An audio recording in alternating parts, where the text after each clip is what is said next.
Welcome to the brand new Appalachian Catholic podcast. I'm Eric Booz, the principal of Holy Family Catholic School in Ashland, Kentucky, here with Scott Osborn, coordinator for faith, culture, and evangelization at Holy Family Catholic Church and School. So a little bit about us. Both of us have a little bit of history outside the region, mostly inside the region. Consider ourselves to be native Appalachian despite all of that. And kind of starting us off to talk about, general things Catholic, but also very specific things Appalachian. Yeah. Appalachia as a whole region of the United States and a cultural region. And then, specifically Eastern Kentucky. Which we consider the heart of Appalachia. Absolutely. Some might dispute that, but we disagree heartily. I think we wanted to start talking about what it means to be an Appalachian Catholic. Yep. Because there's so many Catholic traditions, maybe identities, cultural identities that come along with being Catholic. But one that you don't hear maybe in the broader picture of Catholicism, even in the United States, is Appalachian Catholicism. So, why do you think maybe people outside this region don't think of Appalachia as a place where a Catholic discussion takes place? Well, I'll tell you from personal experience. So I'm from I would consider much more Catholic area. I was born and raised in Southeast Louisiana, New Orleans metro area, North Shore. Historically ruled by Catholic powers until 1803 and really long after the Louisiana Purchase. Moved to Kentucky, central Kentucky. Strong Catholic presence there. Central Kentucky's right next door to Kentucky Holy Land. I didn't think, moving to Eastern Kentucky, I just thought it was just unchurched and or Protestant stronghold. So, it's not really going to be any Catholicism there to speak of. Well, let me tell you, that was ignorance on my part. It's some of the deepest Catholicism. And maybe that's because we've kind of got to have almost a siege mentality. Although we've got to get out there, we got to live in this community, and we've got to represent the faith to other people. But folks who've been here for 200 years, like this parish here, almost 200 years, they had to protect that faith, nurture it, learn apologetics, I guess. Yeah, kind of dig in its heels. Yeah, that's it. Yeah, and so. Yeah, okay. It's a minority faith still today. I think our pastor, Father Garner, is quoted less than 1%, I guess. Yeah, it's less than 1%. Mm-hmm. But the flip side of that is some of the most in touch with the ancient biblical roots and the traditions down through the centuries, Catholic teaching, Catholic traditions. I've met them here in Eastern Kentucky. So, yeah, I've had a lot of illusions shattered, and I continue to have them shattered. And I've lived here going on 30 years. So, but I'm continuing. My background, like you said, we've got some roots outside these here foothills, but I just find myself continually learning that there is a particular. It is another tradition. It's not like Brooklyn Italian Catholic. It's not like French Creole, Southern Louisiana Acadian Catholic. But it's got its own flavor. Mm-hmm. It really does. It does. And when I thought about this question, what does it mean to be an Appalachian Catholic? Of course, what struck my mind, what you mentioned, is a minority group in an interesting sense, and maybe a little different than we discussed minority kind of in contemporary culture, because there's kind of a limited discussion we have about public faith right now in the United States in general. Appalachia. But I think the public discussion of faith is greater in Appalachia than you find in the greater American culture. Yeah, I agree, yeah. So being a minority group in the sense of just sheer numbers, but being an Appalachian Catholic is an identifiable thing. When someone meets you in Appalachia, when someone meets you in Eastern Kentucky, and it's disclosed that you're a Catholic, they remember that about you. And to be an Appalachian Catholic living in Appalachia is to be and to have the great responsibility of an ambassador of the faith. Yeah, yeah, I agree. And there's a great opportunity in that, in a minority group. All the friends I've made through work in the area, just in general, people I come across, I may be the only Catholic they know, the only Catholic that they speak to regularly or at all. So again, there's a bit of a burden, a responsibility that I think we have to take, the positive light on it and say it is, a calling that God's given us, that you have to kind of herald the faith around a lot of folks who will only experience or potentially only experience Catholicism through you. Yeah. And that could be scary. Yeah, it can be. Absolutely. It's double-edged sword, isn't it? But I think of it as an opportunity and a great responsibility. And for even our Catholic students at the school, when we have something come up, that's something I always remind them of is, remember, you may be the only Catholic somebody comes in contact with in our community. Yeah. And it's a great responsibility and not one to shy away from. Yeah, amen. Yeah, definitely, because, double-edged sword, but I guess the positive edge is that you can dispel a lot of misconceptions about Catholicism. And I'd like to think I have to some degree. And some folks are too dug into their preconceived notions about Catholicism. But, that's on their end. It's not on our end. We just do the best we can do.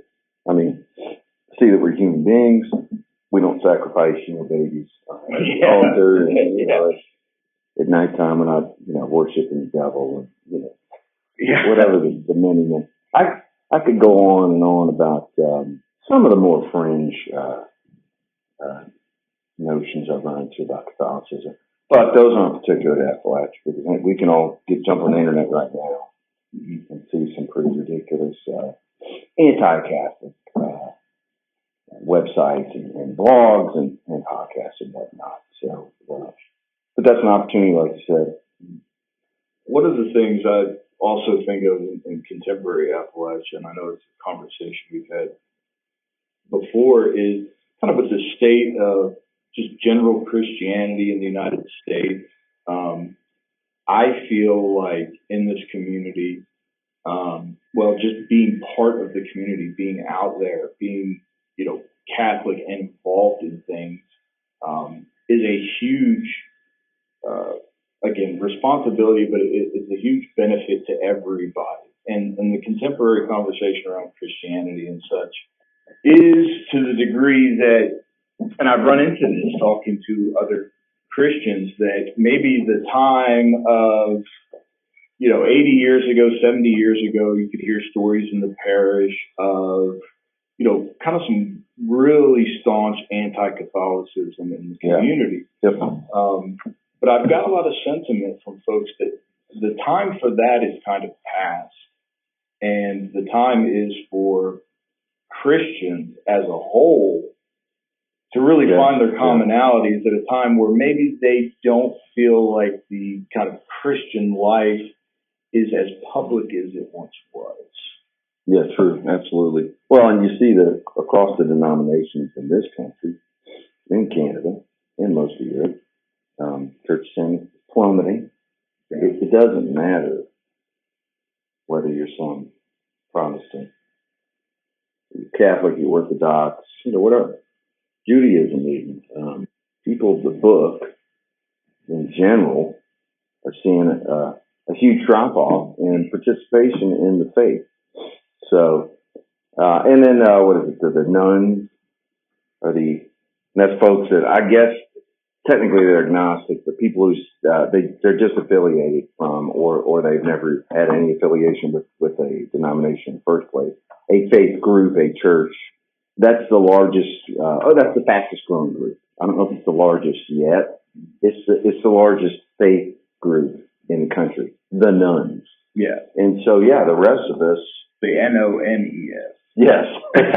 Yeah, definitely not. Yeah. Oh, definitely not our religious sisters. Definitely not. But, yeah, I agree.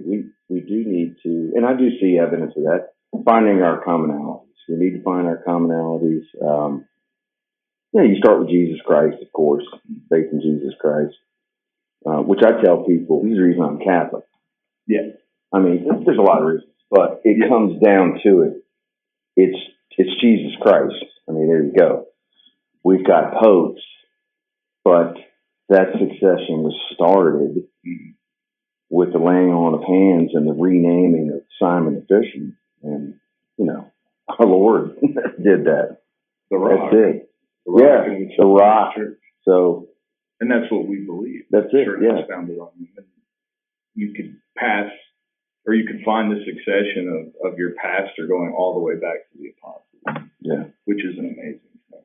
It is, and I find I found Protestants and even unchurched folks who say we've still been saved by the blood of Jesus, or I believe in God, the biblical God, whatever they say, they're receptive to that when you start talking about, when you enter that space with them. Yeah, it's kind of cool. So you do go back to biblical times. Well, number one, some of them think your Bible was different. You don't have the same gospel as blah, blah, blah. I know it's just these books that you all dropped. Mm-hmm. King James has got them in there, 1611. Now your Walmart King James doesn't have the deuterocanonical books like Wisdom and Maccabees in there, but that's the only difference. I've had discussions with folks in this region that were productive. It's like you said, Eric. It's a dispelling of those.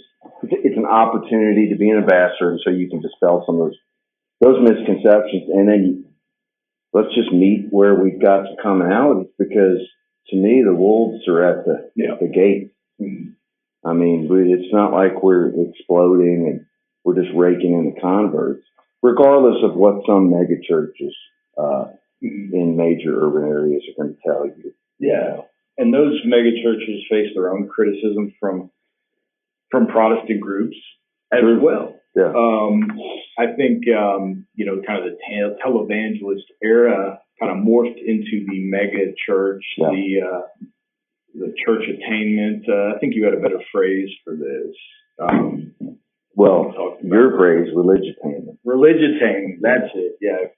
By the way, we'll do another segment of the show on that. That's a whole nother that's a whole other topic. But when you said the nuns, the NONES, it made me think of our religious sisters and then our priests as well, and their experience, which we'll have some guests and we'll have priests. Absolutely, sure will. Their experience as Appalachian Catholics is particularly interesting because while someone could see me on the street and I could engage with somebody at a local business in passing, they wouldn't necessarily know by sight that I'm Catholic, but to be a priest, but to be a nun in Appalachia is to be identifiable on site. Right. So their experience is going to be of particular interest to that.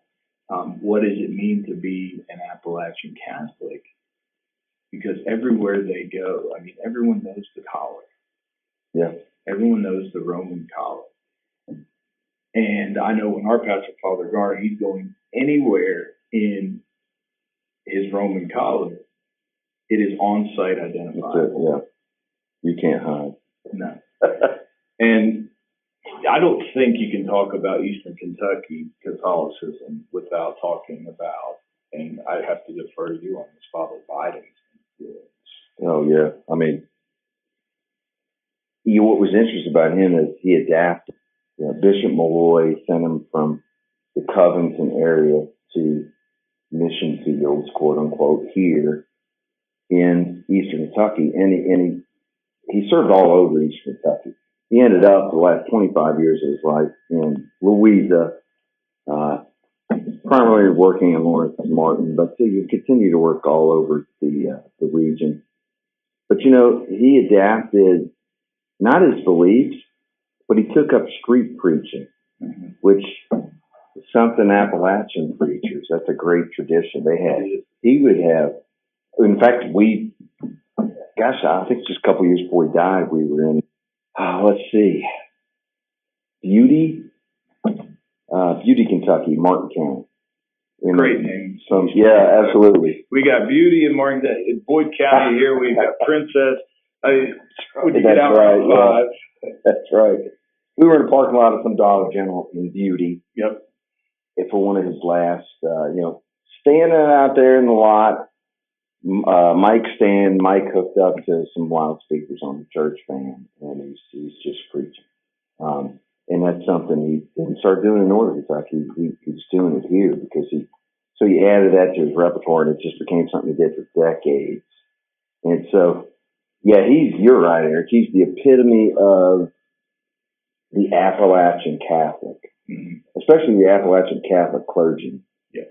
And so, and of course, he was one of the ones that dispelled my preconceived notions that, Appalachia is probably going to be some kind of watered down Catholicism at best, Yeah, it's going to be drive-through. It's going to be, you're not going to have like a strong, maybe culture of Catholicism. You're going to have a mission parish, and maybe every 3 weeks of right, priest rolls through. Absolutely. Like you could have that mentality, but I think to the credit to all the bishops of Lexington, previously the bishops of Covington, never really allowed that to be the experience of Eastern Kentucky. In general, and specifically for the Catholics, didn't allow it to become a pass-through Catholicism. And like you said, Father Biden had a large profile from the work that he did. And we've had discussions about other higher profile Catholics who are either from Kentucky or found their way here, like Thomas Merton, even though he wasn't in the Eastern Kentucky area.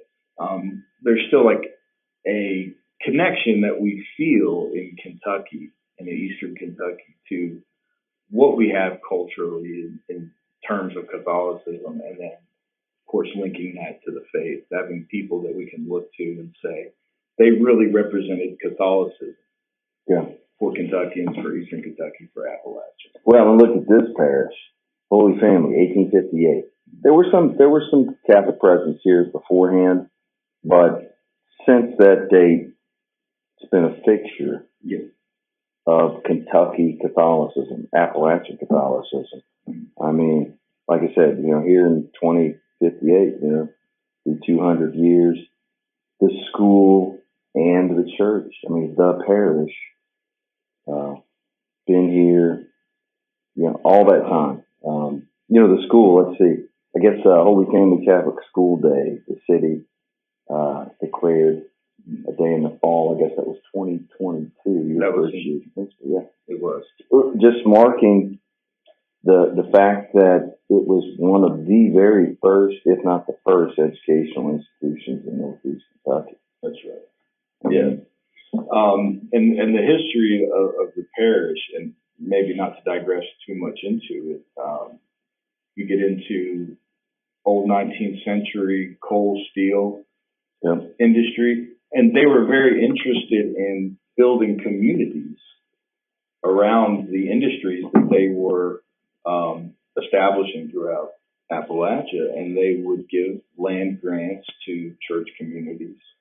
And that's kind of how Holy Family got its stable, how the 900 block of Winchester Avenue became and has been since the 19th century one of the first places that could put a brick church and a brick school, and they got a land grant.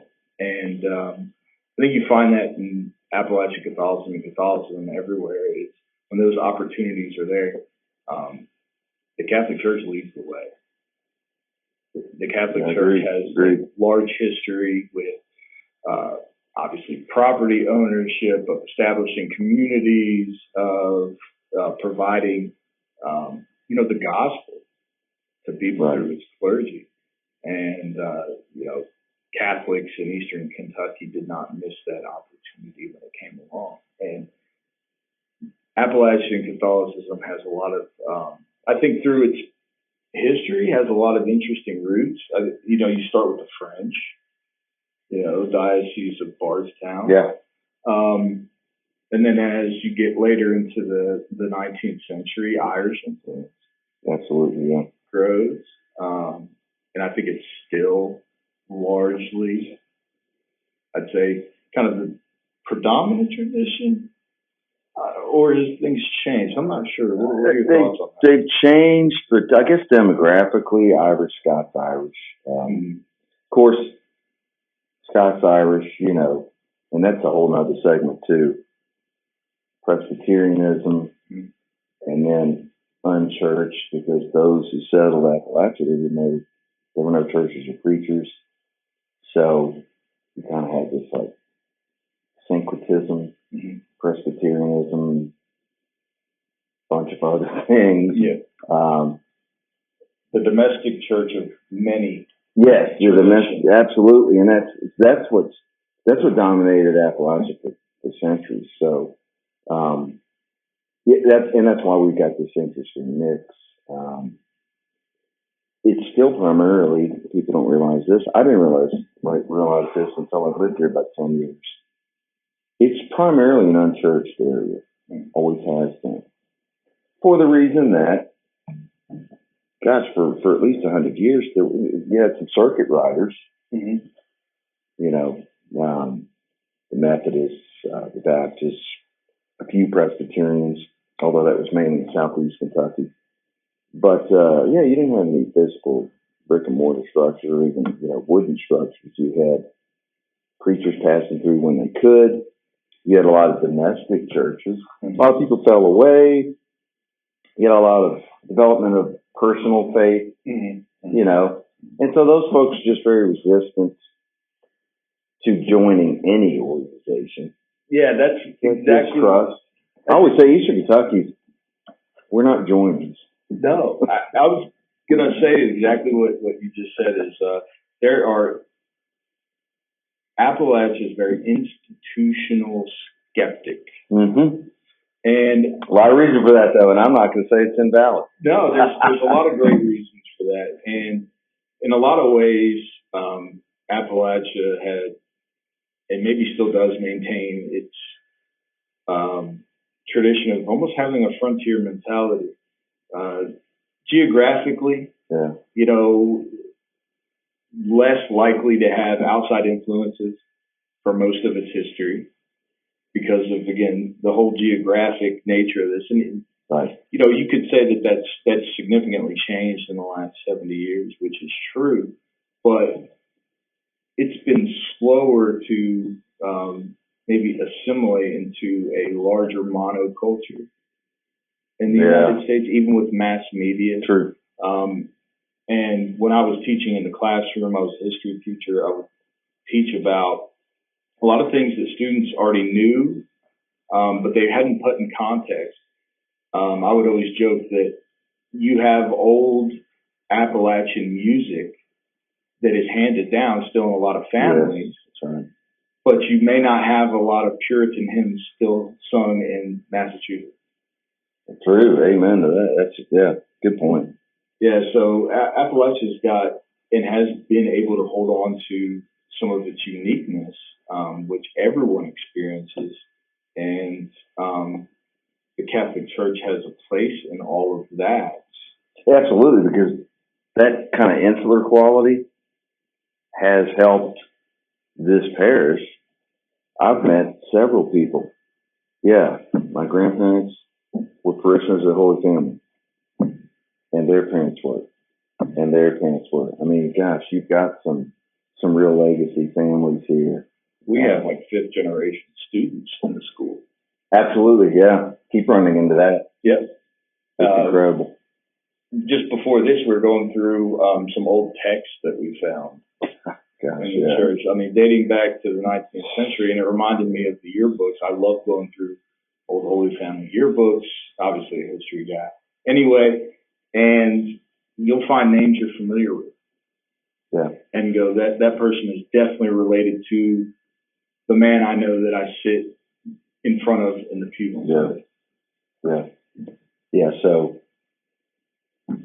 being insular and being kind of isolated geographically, of course, it has its drawbacks, but in this case, culturally, and if there's already a faith tradition being passed down, it helps in that transmission and that preservation, that conservation. So that distinguishes Appalachian Catholicism and Appalachian faith traditions in general, and bluegrass music and some of our food and other folk ways, other cultural aspects. So yeah, it's an interesting place. It's different. I don't think there's really any other place like the Appalachian region, and especially not this part of it, the heart of it, in America. There's really no other place like it. It shares a lot of similarities with other, the Deep South, some parts of the Midwest, but they're not the same. No, it's got its uniqueness. Just like the Deep South has its uniqueness. Right. And I do want to mention, before we get to the point where we wrap up, that we've got to also consider that Appalachian Catholicism, how it's impacted by converts. No, absolutely. So, I mean, I can speak in my own family. My wife's a convert to Catholicism, and what does she bring to Appalachian Catholicism?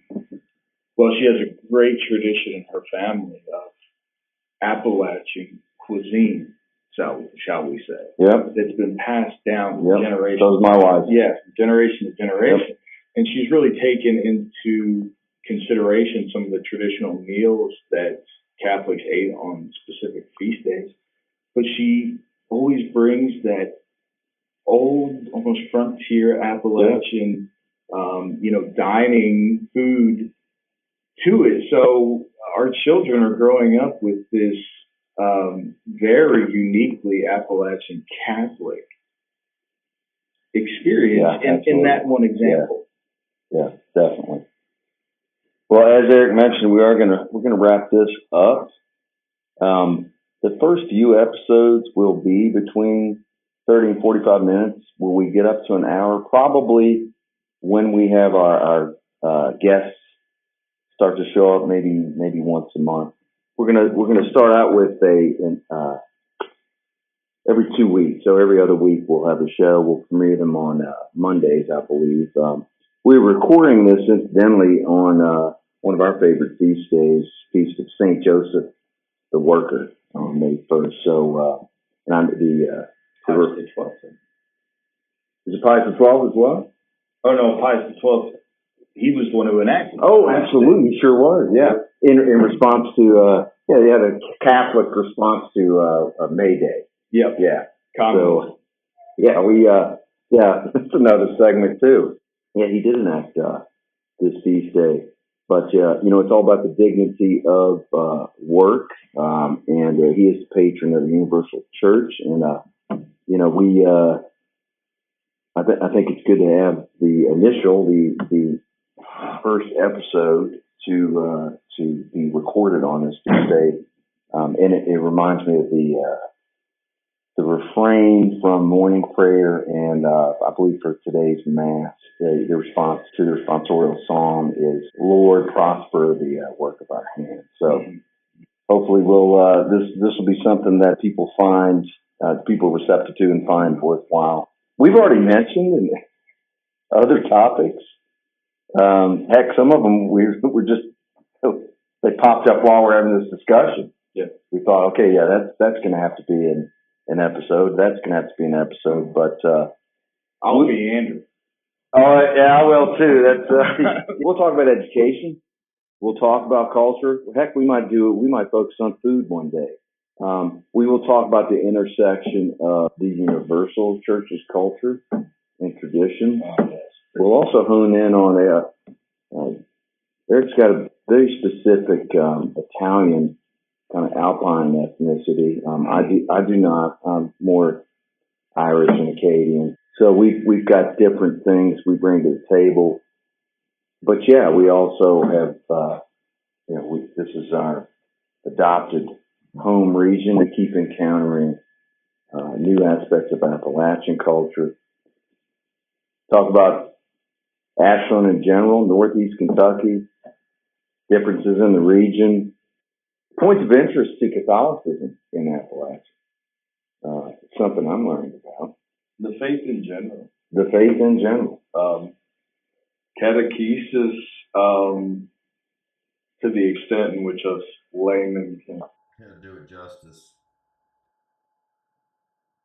Economic dimensions to this area and where they intersect with faith and some of the challenges the region is facing, and where the two of us and some of our guests, where we see the future path, the best path forward line. But anyway, so yeah, we're going to wrap this up. We thank you for tuning in, and we hope that you will join us again in 2 weeks. Mm-hmm.